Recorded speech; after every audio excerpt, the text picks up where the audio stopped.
See, now we're recording live. This is going to go on YouTube. Even the fact that I said we're recording live and this is going to go on YouTube is going to go on YouTube. Yeah, it's a little weird, I know. It's a lot of reading. I'll read it to you.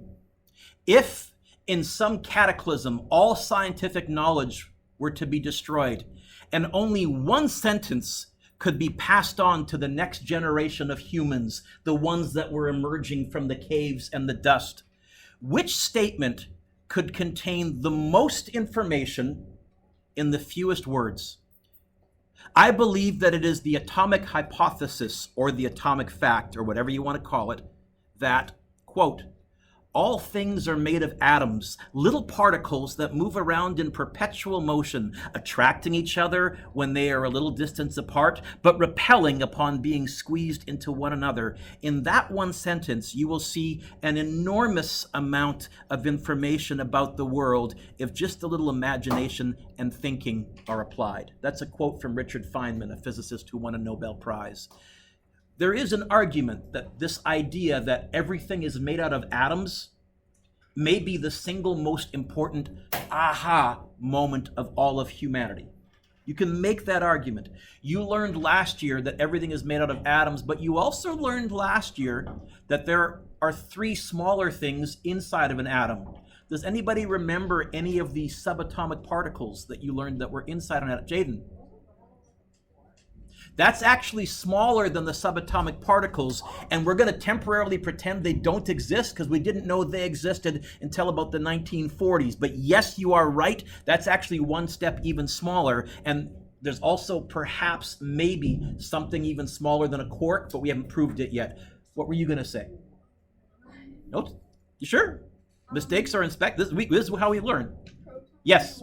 Yes. Protons, electrons, and then one more. Neutrons. Yeah, the neutrons were really, really tough to actually discover because protons and electrons both have a charge, and there's lots of experiments that you can do to detect charged objects. To detect a neutral object, there's far fewer experiments that you can do. You're also going to learn later on this year, neutrons are partly responsible for radioactivity. And we are going to look at radioactivity, which is cool. And yes, I will teach you the basics of how an atom bomb works, and no, you won't be able to build one. I know my audience.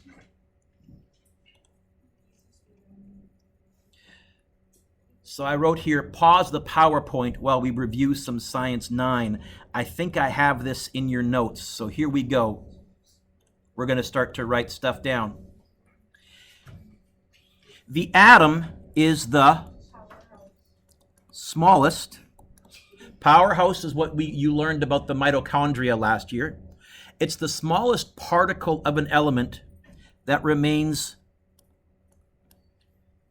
the same property of that element. Yep. Yep. That's why I'm reteaching it from scratch. I didn't do anything in science. Yeah. All I did was like. Hey, you had quarks. That impressed me. Yep. We now know that there are smaller particles that make up every atom. And as Sadie so eloquently pointed out, we call them the subatomic particles. And there was the proton. I tend to abbreviate. See how I did that? I even abbreviated the word abbreviate. I tend to abbreviate. So next to proton, you can write P plus if you want to. And if you want to use that for the rest of the year as your abbrev for proton and never write the word proton, I'm good with that. Yep, P for proton and plus because the proton is positively charged. And so I'm going to put a plus charged right there in the gap. If I was a good teacher, I would have an easy way for you to remember that the proton is positively charged. If I was a good teacher, I'd come up with some dumb way for you to remember that protons are positive. I got nothing. You'll have to come up with something on your own because I can't think of anything. Oh, you figured it out, did you? Okay. Then we have neutrons. If we use the letter P as an abbreviation for proton, what would be a good letter to use as an abbreviation for neutron? Okay? And in fact, what we do is we use an N with a little 0 up there so that you know it's just not an N. Why do we use a 0? Because what's the charge on a neutron? We say it has no charge, or as a number, 0. If I was a good teacher, I'd have an easy way for you to remember that neutrons have no charge. If I was a really good teacher, I'm sure, Ariel, I could come up with some dumb way for you to remember that neutrons have no charge. I got nothing. You're on your own. I'm sorry. Thank you. You're picking up on the undercurrents here. Much appreciated. I have some classes where that's totally over their heads. Like, huh? And then the last one Sadie mentioned was electrons. In some ways, these are the ones that we have the most control over with technology, because there's a reason that electricity and electrons have the same beginning. All electricity is our ability to tell electrons where to go. Oh, and by the way, we're good enough at telling them where to go that we can also send some energy with them and then tap that energy on the other end. What would be a good letter abbreviation to use for electrons? And because they have a -1 charge, we use an E-, and they are negatively charged. Put your pencils down. Not on test, this is purely nerd trivia. The charges, positive and negative, were determined by Benjamin Franklin. He was doing a lot of experiments with scientists, with electricity. He got it backwards. Really, if we could go back and change, we would say to him, you know, you should make the electrons positive and you should make the protons negative, because it makes electricity math way easier. In fact, if you take Physics 12 with me someday, you're going to find that we just decide to make it that way to make the math easier. Because it's too entrenched. All three particles have mass, but the protons and the neutrons have way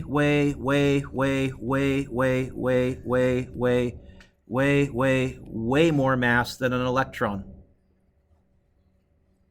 So if you take a standard atom, the protons and the neutrons contain 99.99% of the mass. I'll pause. Yep. Or you can get it from Jaden. That works. And by the way, I don't mind going up, but since you have someone next to you, cheat. Okay. And notes. Yeah.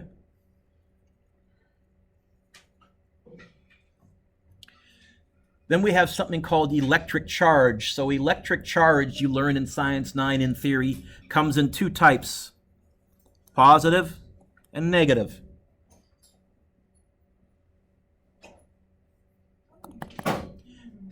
We just said it, but just to review in your brain, which ones have a positive charge? I'm not going to write that. I'm going to abbreviate.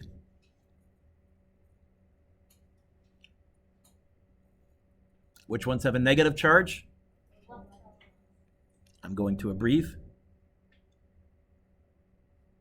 Wonderfully, by an odd coincidence, actually no, because of the laws of the universe, Ariel, the size of the charge on the proton and the size of the charge, the fancy word for size is magnitude, and I love using science words, Oren, I'm sorry, so I'm going to now, instead of saying size, say magnitude. The magnitude of the charge on the proton and the magnitude of the charge on the electron are the same, which is great, which by the way means if you add a proton to an electron, what do you get when you go +1, -1?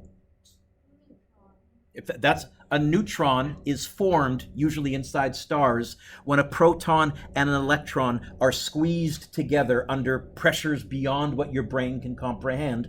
If they stick together, that's a neutron. And the reason it's neutral is inside of it, there's a proton, there's an electron, and some other weird subatomic particles, not quarks, that you probably haven't heard of or that you don't know about. We'll talk about it later. So each charge has the same. I'm going to write the word magnitude. You can put the word size if you want to.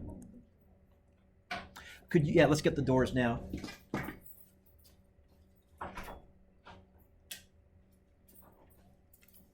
Hello, hello.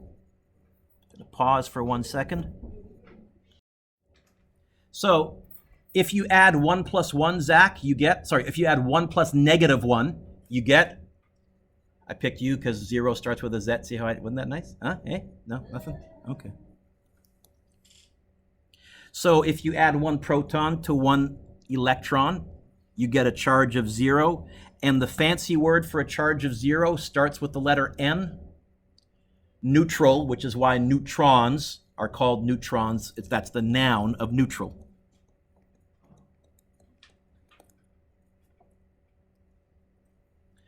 Who remembers what our abbrev for proton was? What was our abbreviation for proton? P plus. So a P, and then the plus sign sort of goes where the exponent would in a number. What was our abbreviation for neutron? N0 with a circle, but it's a 0. Electron was E minus. Then I have a column here called relative mass. If the electron had a mass of 1, it doesn't, but if it did, then the proton has a mass of 1,836. I'm not going to make you memorize that. What I do want you to realize is a proton is, that means 1,836 times as heavy as an electron. This is why I said almost all the mass of an atom, 99.99%, is contained with the protons and the neutrons. A neutron has a relative mass of 1,837. And this goes back to Tabby's earlier comment. The reason it's plus 1 is usually a neutron is formed when you squeeze an electron and a proton together. And 1,836 plus 1 is 1,837. The electric charge on a proton, positive 1. On an electron, negative 1. And Ariel, what was the charge on a neutron? No, sorry. Zach, what was the charge on a neutron? Sorry, I'm going to keep flogging the Z. Yeah, Z. It's alliteration. I like it. Okay, we haven't talked about this next bit. Who remembers from their Science 9 where in an atom the proton is located? Now, if you say middle, I know what you mean, but that's got a fancy schmancy word that also starts with an N. Yeah.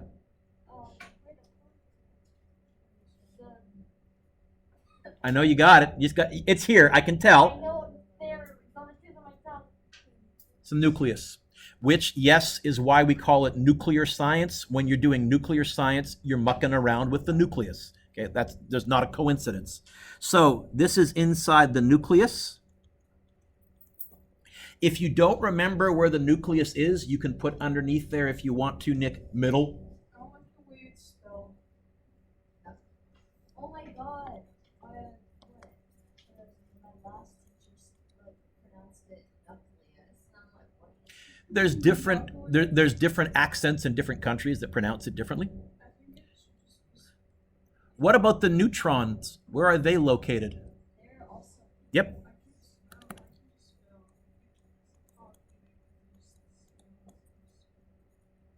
We're getting there. Electrons are like out there spinning around it, right?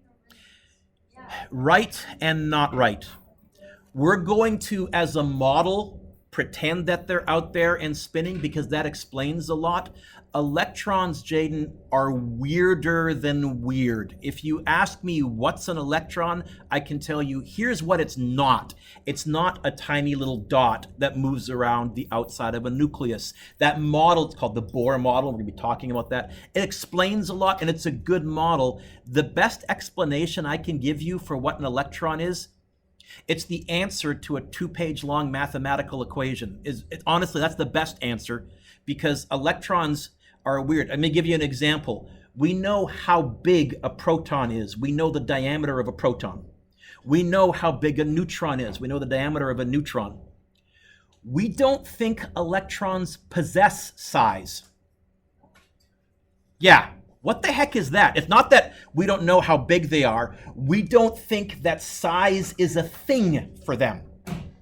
So fit that into your model of the universe and figure out where the heck that's going to fit in. So, Jaden, I agree with you, yes, as a model, but I would be a bad science teacher. Make sure your phone is on vibrate. I would be a bad science teacher if I did not say to you, actually, there's a deeper world out there that's even weirder and cooler. And the fact that electrons don't possess size at all, it's pretty cool. Anyways, location, we're just going to say, fancy word we called it last year was in shells. Sometimes they're called orbits, but we don't even like that word anymore because that makes you think they're like planets spinning around. They're like little dots, and they're not. They're weird. The nucleus, then, is a tiny region in the blank of the atom. Oren, do you remember what word's going to go there? Because I think you said it earlier, or maybe it was Jaden who said it earlier. Starts with letter M. Mitochondria. No, not that word. Where is the nucleus located? Middle. Oh my god. Or you can say Why center. did you say middle? Someone did.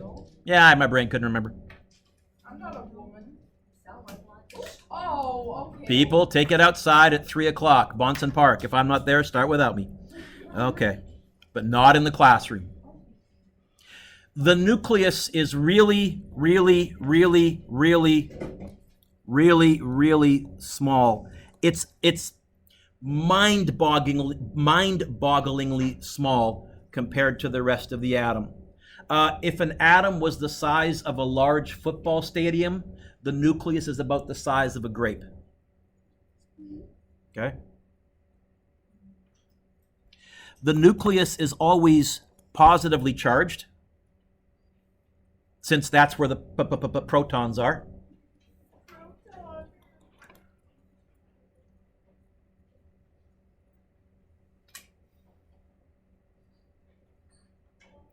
And then every atom on the periodic table past hydrogen also has neutrons in their nucleus. Hydrogen is the only element that does not have neutrons.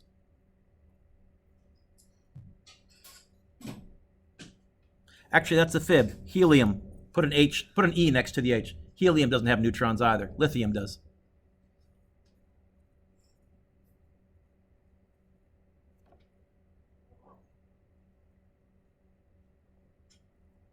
Am I right? You know what? I might have to correct that. Cross that out. I think it's boron, but we're not going to worry about that. I'm looking at my periodic table and doing some math in my head. Protons and neutrons are held in the nucleus. Mr. Duick, you said that already. You're going to find, Logan, in my notes, I tend to repeat myself. You're going to find in my notes, I tend to repeat myself. You're going to find, I tend to, see how I did that? But I'll often just phrase it slightly differently because, help it stick, right? Okay? You can turn the page. But I wrote here, protons and neutrons are held in the nucleus and normally can't enter or leave the nucleus. In situations where this does occur, that's typically what radiation is. Typically, radiation is an element that is losing or gaining protons or neutrons from the nucleus.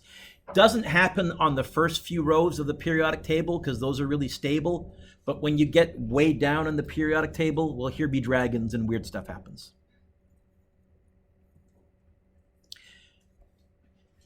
Electrons occupy special regions called energy levels or shells.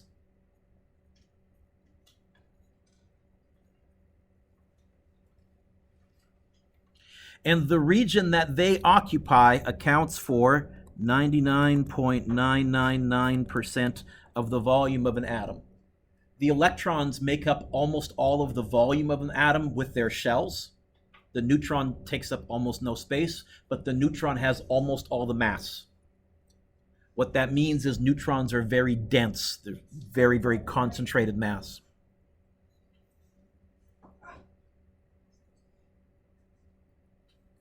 Each electron occupies one whole energy level at a time, and so this is where I have to correct some misconceptions. It's not like a planet orbiting around a star. When I was in high school, we called them orbits. That's fallen out of favor. We now call them shells because we want to, Nick, let you know, although as a model you can pretend that the electrons are little circles spinning around, they're far more complicated than that, and cooler and weirder. Really, it's more like a spread out cloud of negative charge that exists in a whole region at all times. So instead of thinking about it, Logan, like a little dot, you can kind of imagine, if the nucleus is here, a cloud of charge, sort of. But it's actually way stranger than that. If you want to take a deep dive, do a YouTube search for quantum physics, but I warn you, be afraid. But it's cool. Okay? There you go. Back to my PowerPoint. You're still in your notes, but this was a reminder to me. So, because I kind of jumped around with my notes. We're going to do a worksheet a bit later on, but now we're going to move on to the periodic table. So that pink periodic table that I gave you, you probably want to have it in front of you on your desk above the notes. You do not need to memorize it. You might memorize parts of it because you're lazy and you get sick of looking it up, which is the only reason you should memorize something, because you're lazy and you get sick of looking it up. But you do need to get very familiar with it. There is an amazing, amazing amount of material on that periodic table. But I've been talking for a while. Put your pencils down. Hey, let's meet the elements.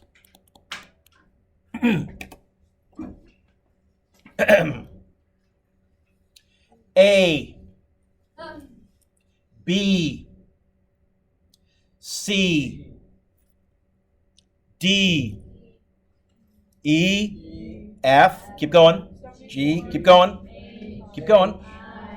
J, K, L, M, N, I'll go, P, Q, R in rhythm, S, T, U, V, W, X, Y, Z or Z if you're an American, but we say Z. How many letters in our alphabet? 26? That's what I was saying. Okay. How many letters in the universe? About 120. The periodic table is the alphabet of the universe. The universe creates everything out of those around 120 elements. And the reason I'm saying around 120, about 98 of them exist normally, and we'd be able to create more than that in the lab, but they only last for a few trillionths of a second, and then they decay very, very rapidly. We've got it up to about 120. We're building bigger and bigger particle accelerators to create more and more because we're nerds that way. So by the time you folks are my age, we might be up to about 125 or so, but around 120. Yes?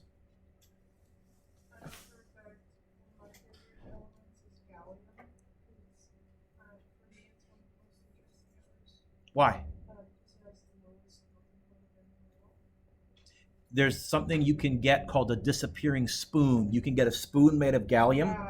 It's a prank spoon because as soon as somebody stirs their coffee with it, what happens? You've seen that. I'm impressed. I knew you had some nerd in you. Have you? Yeah. I knew you had some nerd in you. Yes. It won't melt with your skin temperature, but basically hot water will make it melt and vanish. Oh, yeah. So. I saw someone pour that in an anthill once, like a video of someone pouring it in an Okay. anthill. And then they dug it out after and it had like patterns on it. So like from all the tunnels and stuff. Oh, I see. So they made a mold of the anthill. Yeah. Now I get. That'd be cool. I know. There are 92 of those alphabet letters that exist naturally in the universe. Although some of those are very, very, very rare, but we know that they exist. And then there are around, I don't know, 25-ish more, plus or minus, that only exist in a lab. Everything else in the same way all of our English words are made up of combinations of those 26 letters, everything in the universe is made up of a combination of elements.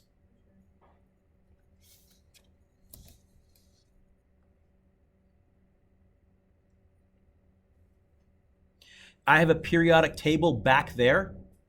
That one's out of date, and as a matter of fact, it's got some blanks as well that we have filled in, but also there's a procedure to name an element. If you're the lab that produces or discovers it, you submit your possible name to a committee. So some of those have been named. Your periodic table is about 6 years out of date, because I think if you look near the bottom at around element 118 and 119, I think they don't have formal names. They have names that start with un or something like that.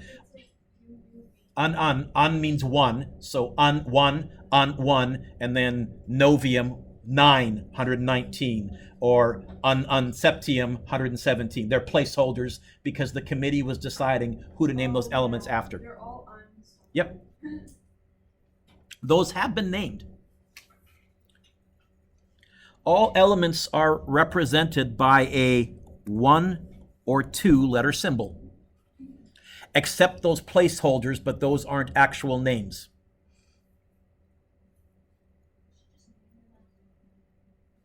There's rules, actually. One of the rules is you're not supposed to name them after somebody who's still living. There are 2 exceptions to that. There's an element called Seaborgium. Berkeley Labs in the 1950s and 60s discovered about 12 elements, and Glenn Seaborg was the guy in charge of that lab, and he was retiring, and so the last one they discovered, they named after him, which is against the rules, but he was so beloved around the world by scientists that the International Atomic Committee said, fine, we'll let you get away with it this time, because he was just very beloved. There's a famous photo of him standing in front of a wall-sized periodic table right next to the element that's named after him, smiling kind of sheepishly and humbly, like, hey, I got one. Actually, that would be like an exception. Yep. They did one more on the most recent round because the 2 main countries that have produced elements are America and Russia, because they got the largest particle accelerators. So Russia wanted an element named after a living scientist from them, and they got it this time. So now we're even. Some of the abbreviations make sense. For example, carbon, capital C. Some don't make much sense. Gold is A, U, if you're looking for a dumb way to remember. The only reason I remember that is because the Latin word for gold is Aurelius. You are a good My nerd. middle name, so I Iron's know. Fe. Pardon me? Iron is Fe. And the reason is not all elements were discovered by English-speaking countries, and some of them were named after Latin. And And there's a story about all the, like, it might not relate to the name, but all the way through. you'll see a bunch of elements that start with a Y or a YT, and that's because there was a famous mine in Sweden where 7 new elements were discovered. So there's yttrium, there's ytterbium, there's one named after Sweden. There's a bunch of them because they were just discovered in that mine, and so they were all named after that area. Yeah. Yep. That's probably than an actual gold mine. That's crazy. That's like so like that's Yeah. the chance. Like, what are the chances? Can you Fuck, track go back into some random cave this one side? day and gotta do some mining, and then you I'll find bring it back 7 later if you new missed something, elements. okay? So just keep going with where we are, and I can always go back. Excuse me? Okay? Basic stuff. If you think about your headphones that you put in your ears, what are they made of? Well, there's copper that carries the signal from the music player to the headphones because copper is a good conductor. There's gold in there to help transmit the signal. There's magnets. They convert the signal of electricity to sound, and those magnets are typically rare earth magnets. They're made of iron, boron, and you know. By the way, if you ever see red in the PowerPoint, that's just nerd trivia. It's not in your notes, so if you don't have to write this down. I'm just trying to let you know where we use some of this stuff. So, describing elements.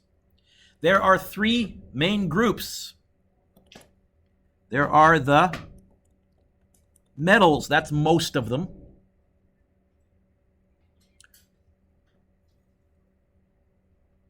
Does anybody remember the name of the second group? I'll give you a hint. Yep. Non-metal. Nonmetals.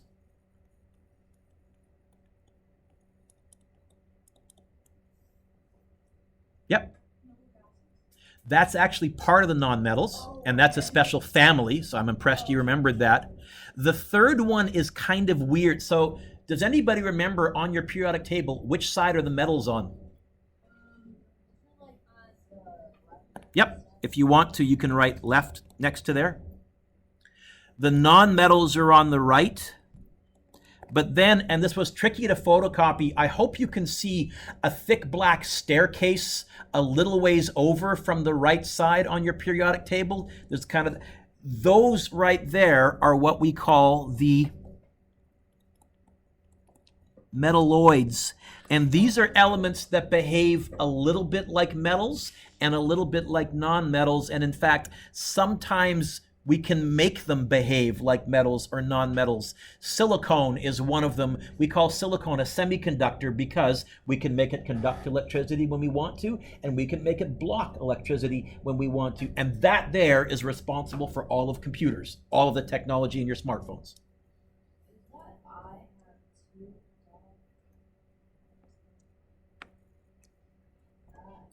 The pen sometimes skips a little bit. It's not a perfect system that I'm writing with. So if you want to, next to metalloids, you can write the word, I always call it a staircase because that's what it looks like on my period. That you can see that thick black line? Yes. They're right on that staircase right above it. So metals, which is most elements, they are usually hard and solid at room temperature. Any metal can become a liquid if you heat it. What's the one metal that's liquid at room temperature? Does anybody know? It's really cool. Gallium, you have to heat a little bit. That's why it won't melt on your hands. But it does melt in my hands. But your hands aren't room temperature. They're warmer. There's one metal that's liquid at room temperature. Ice. Mercury. Mercury is really cool, but very toxic.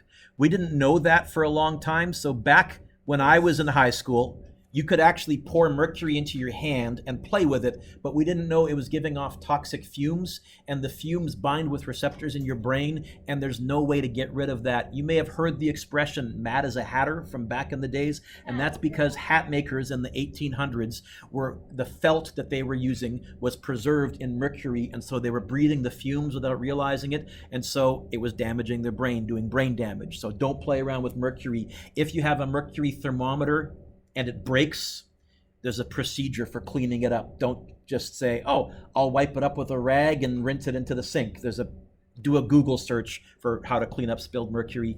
Or remember the old fluorescent light bulbs that used to be there? Not the LEDs, but those ones that kind of flickered. If those ever break, they have mercury inside. There's a white cloud of dust. You don't want to breathe it. You want to leave the room for an hour or so, let it hit the ground, and then you want to sweep it up without creating dust, which means you sweep it up like really, really slowly and then vacuum it or something. Okay, anyways. What else? Most metals are shiny.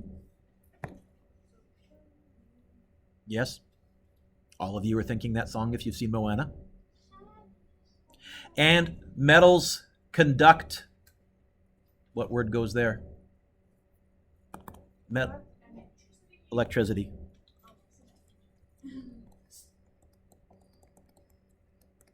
Some better than others. One of the best one is gold, but it's too pricey. The next best one is silver, also pricey. The third best one is copper. That's the best value of not crazy pricey, but still a good conductor. But you may have noticed, if you ever see like NASA satellites, they use gold on there. They spend the money because every ounce of electricity that you can save by conducting better is important because they're trying to max out their batteries. So that's why you'll often, if you've ever seen like that tin foil that's around the satellites, if you see a picture of what's on Earth, that is gold, if it's gold colored. Yep. No wonder they're so expensive. Metals are, here's a fancy word, malleable. What does that mean? Yeah. You can mold and kind of bend them. Yeah, they don't break. They'll bend. Eventually, you can kind of make them brittle and break. But typically, a metal, you can bend it to a certain point, and it won't just snap on you like a spaghetti strand or something like that. And there's another fancy word. They are ductile. What does that mean? What's a duct? Not a duck, but a duct with a T on it. Duct tape is used to repair ducts. What are ducts? Those are those venting systems that are made of metal. So here's how I remember it. I kind of imagine that ducts are like long and skinny. Ductile means you can roll it flat and you can roll it into long wires and long strands. So if you, again, dumb ways to remember stuff. Mesa is my forte. So some examples. Oren, you already said gold. You can write gold, or if you want to abbreviate using the periodic table symbol for any element for the remainder of the year, you can do that. And Cassandra, I'll figure out what you mean. I'm clever enough to get that part. Copper. What's the symbol for copper? Not C. So try and find copper on your periodic table. Yep. Cu. And because Oren said it, let's find gallium. What element number is gallium? 31. 31? What's its symbol? GA. What's it named after? It's named after Gaul, G-A-U-L, which is the Latin word for what France now is. So it's named after France. What? France is dead? No. Yeah, because under Okay. it's right. Put your pencils down. We're going to temporarily pause here. In other words, I'm going to take a break. I'm going to pause the video because I've talked for about an hour. I delete the word pause here. And we continue. Nonmetals. That's on the right side of the periodic table. If you look back there on the one that's sitting there, the blue and orange ones are the nonmetals. Okay?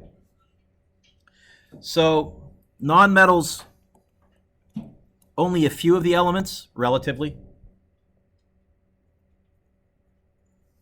The nonmetals are usually either gases at room temperature or they are brittle solids. What does brittle mean? Yeah, so metals, if you bend them, they'll bend. Non-metals, if they're solid at room temperature and you bend them, they'll just snap like spaghetti strands. Yeah. Except bromine, which is a non-metal, but it's a little different. They're not shiny. They're not malleable. They're not ductile. They're not conductive. This is why they're the opposite of metals. Metals have all of those things. Non-metals don't. Some examples. This is where your noble gases would come in. But let's just write down. So look at your periodic table. Pick a couple of non-metals and call them out. I'm going to be mean. Cassandra, can you read me a non-metal, something from the right side of the periodic table? Either the symbol or the name. I don't care which. Go to the right side. How about element number? Pardon me? Helium. Yes. One of our favorites. Why do we love helium so much? 2 reasons. Yeah. Because when you inhale it, it makes your voice go That's one. Why? Why does it make your voice go high? I got to be very careful. What you said would be correct in a non-science class. In a science class, we would say it's less dense than air. And because it's less dense than air, you ready, Tabby? The speed of sound is faster in less dense material. And so your vocal cords, the speed of sound going through there will be faster. And what happens when the speed of sound is faster? Your voice goes higher. If you inhaled a substance where the speed of sound was slower, what would your voice do? And there is something that'll do that. It's called hexa sulfur fluoride, I think it's called. Anyways, yes, Cassandra, helium. Someone else, give me another nonmetal. Yeah. pH, phosphorus, or you can write the word pH. Phosphorus is, first of all, it's one of the things you need to live. Your body does metabolize some phosphorus. Phosphorus is interesting because at room temperature in oxygen, it will burst into flame. Yes. Okay. It's horrible. In the Vietnam and in the Korean Wars, it's now considered a war crime, but they would make phosphorus ammunition so that if a soldier was shot, the bullet would stay inside them. And because it's inside them, no oxygen, nothing happens. When the surgeons started to operate, as soon as the bullet was exposed to air, it would burst into flame. Is it phosphorus just a P? Is phosphorus a P? It's a pH, isn't it? Is it a P? Yeah, it's I stand corrected. Candy for you. I have to figure out how I can give out candies. I haven't yet figured out how to do that safely. Anytime I make a mistake, if you catch me, I will. There you go. Candy for you. I think. I'm trying to figure out how to do this in the new COVID. Give me one more nonmetal. Sulfur. Sulfur, which is just S. By the way, sulfur is sometimes spelled S-U-L-F-U-R, and sometimes it's spelled with a P-H, and just you might see it different ways in my notes depending on where I've stolen notes from. Okay. Then there's the third weird one, metalloids, which is some elements. We're not going to look at them that much, even though they're cool. So they have some, Oren, quiet please, thank you. They have some properties of metals and some properties of nonmetals. On your periodic table, boron, the first one on the staircase there. Right underneath it, but to the right, following the staircase, silicone. In sand.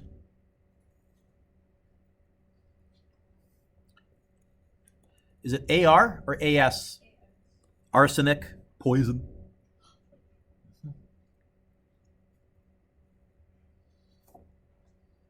And if you keep going down that little staircase.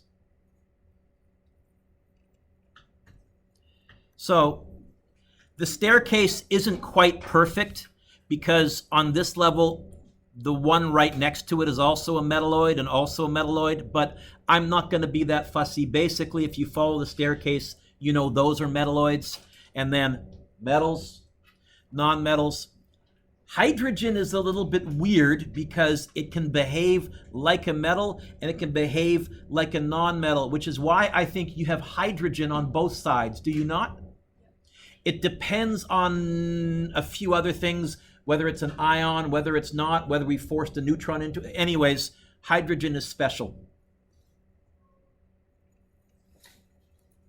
Elements close to each other generally have similar properties. They'll behave kind of the same way. They'll be liquid at roughly the same temperature. They'll be solid at roughly the same temperature. They'll combine sometimes with roughly the same elements.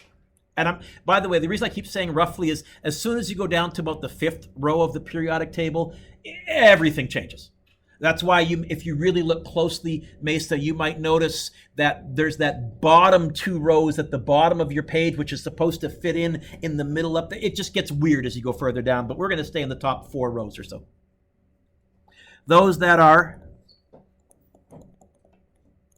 further away from each other generally have different properties. Garbage, yep. I'm trying to get more garbage cans, but I don't think I can. Believe it or not, there's actually a district shortage of garbage cans because of COVID. They're having to put them in more places than they expected. Well, it's just we didn't plan for a pandemic. Who did? So Names and symbols. Where do the names come from? So some are from Greek and Latin. Oren pointed out that gold is from the Latin word for gold. Some are named after famous scientists. There's Rutherfordium, named after Rutherford. There's Einsteinium, named after Einstein. Some are named after places. Polonium was discovered in Poland. It's named after Poland. Gallium is discovered in France, and it's named after Gallic, which is a word for French culture. Where do the symbols come from? Sometimes the Latin name for something, even though we use an English word for it.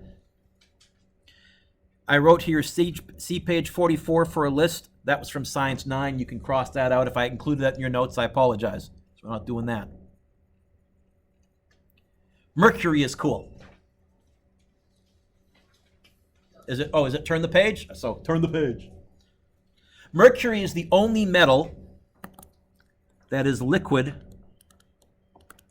at room temperature.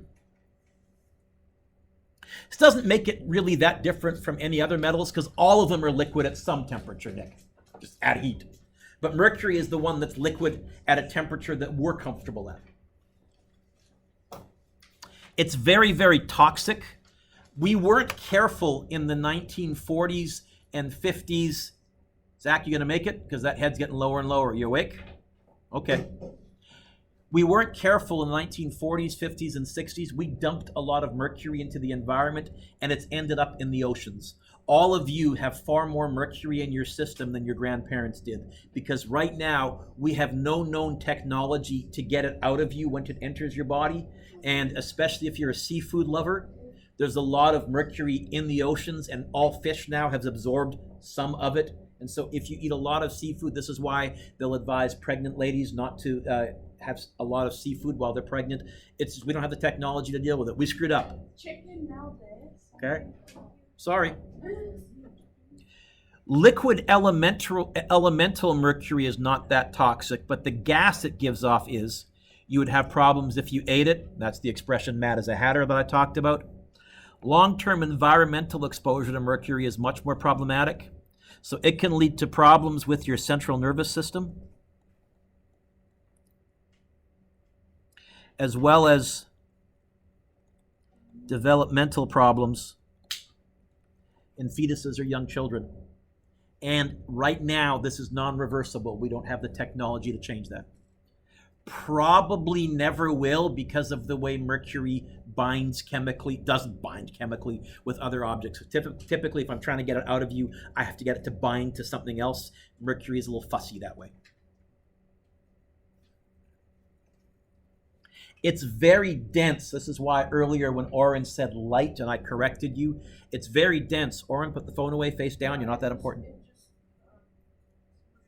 Should be in airplane mode. You shouldn't know. Airplane mode.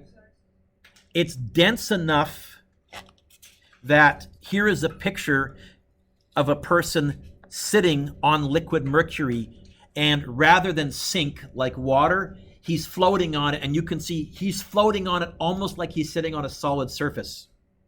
In fact, bricks would float on it. Pardon me? Yeah, it's almost like walking on water.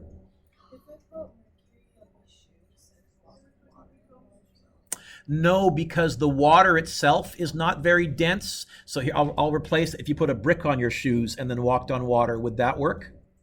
No. The mercury to the water would act like a brick. But if you were walking on mercury, I can't remember if I've downloaded, there's a YouTube video of a guy with a 5-gallon bucket of mercury, and he just tries putting his foot with a boot on it in there, and he cannot press it down. Okay? Where do we use it? Well, believe it or not, many of you might have a stable version of mercury in your mouth because it's used for fillings, and the stable version's fine. Okay? Where it's really, really handy in industry is we use it for spark-less switches. If you're somewhere where there's lots of flammable gas and you don't want to switch to spark at all when you turn it on, you can make a mercury switch, and it's really quite clever because mercury is liquid. Off is when the mercury runs to this side. You tilt it on, the mercury runs to this side, and now the electricity can cross that side because it's conductive, and it's a sparkless switch. You can have the switch, whoop, don't want to drop that pen because it's an expensive one. You can have the switch built in a vacuum, so there's no chance of a spark. So it's used in expensive industries where you're around flammable materials all the time. It's also used in mining to purify gold.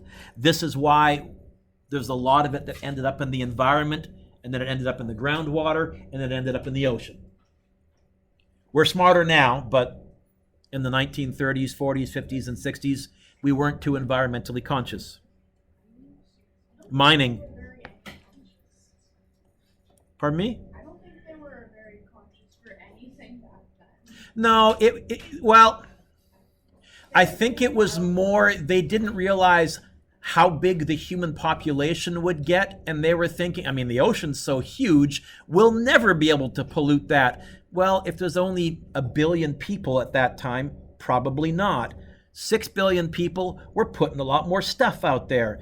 Probably by 2050, we figure we'll be at 10 billion people. We're putting even more stuff out there. So that's it was a combination of ignorance and not caring. Okay? The big use used to be, can't write it, Mr. Dewick, thermometers.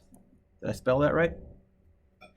The old style thermometers where there's like that red liquid and you could see it slowly going up or going down, that really, really thin tube, those used to be mercury thermometers because mercury was really sensitive to changes in temperature. It would expand or contract, and so all you would do is put a scale on there. Now almost all thermometers use a type of alcohol instead of mercury. But if you have if you live in a house that's 50 or 60 years old and you see in a tool shed a very, very old outdoor thermometer, the one with the big glass tube, if it's red, it might be mercury, and so if it breaks, just be cautious around it.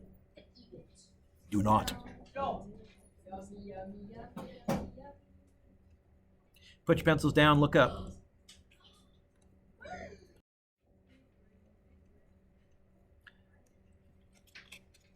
What element number is hydrogen? Element number 1. It is the lightest and most abundant element in the universe.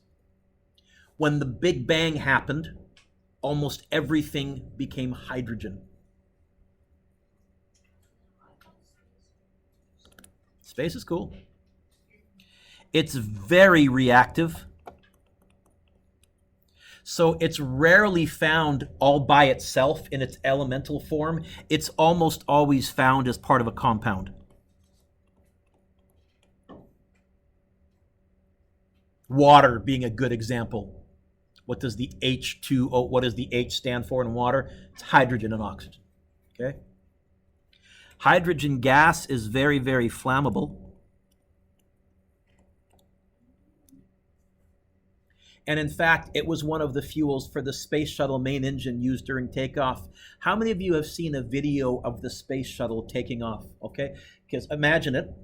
The big plume of smoke behind that it leaves behind, that's actually steam, not smoke. The space shuttle was actually an environmentally friendly engine. It hardly polluted at all because the fuel was 2 parts hydrogen, 1 part oxygen. When you mix hydrogen and oxygen together, they burn like crazy, and then the result is H2O or water. Yep.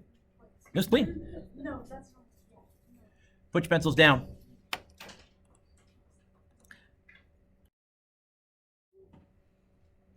Hydrogen was also used for blimps at one point. What would the problem be with using it for blimps? Yeah. It's flammable. Yeah. I was gonna say. What's the really famous airship that burned because of hydrogen? It starts with the letter H. You've probably heard of it, even though it happened almost 100 years ago. It was a German one, yeah. So the Hindenburg is the very, very famous one. Okay, yeah. It caught fire just when it was landing and all the hydrogen burned. So now if you see a blimp, it's almost certainly going to be helium. That's terrifying. Yeah. Only about like 10 blips the entire world. Depends what you mean by a blimp, because there's lots of weather balloons. Are those blimps or are they balloons? I don't know if there's any official definition. I don't think that counts as a Yeah, like, air balloons. So they're like the blimps that- we're going to pause for a second.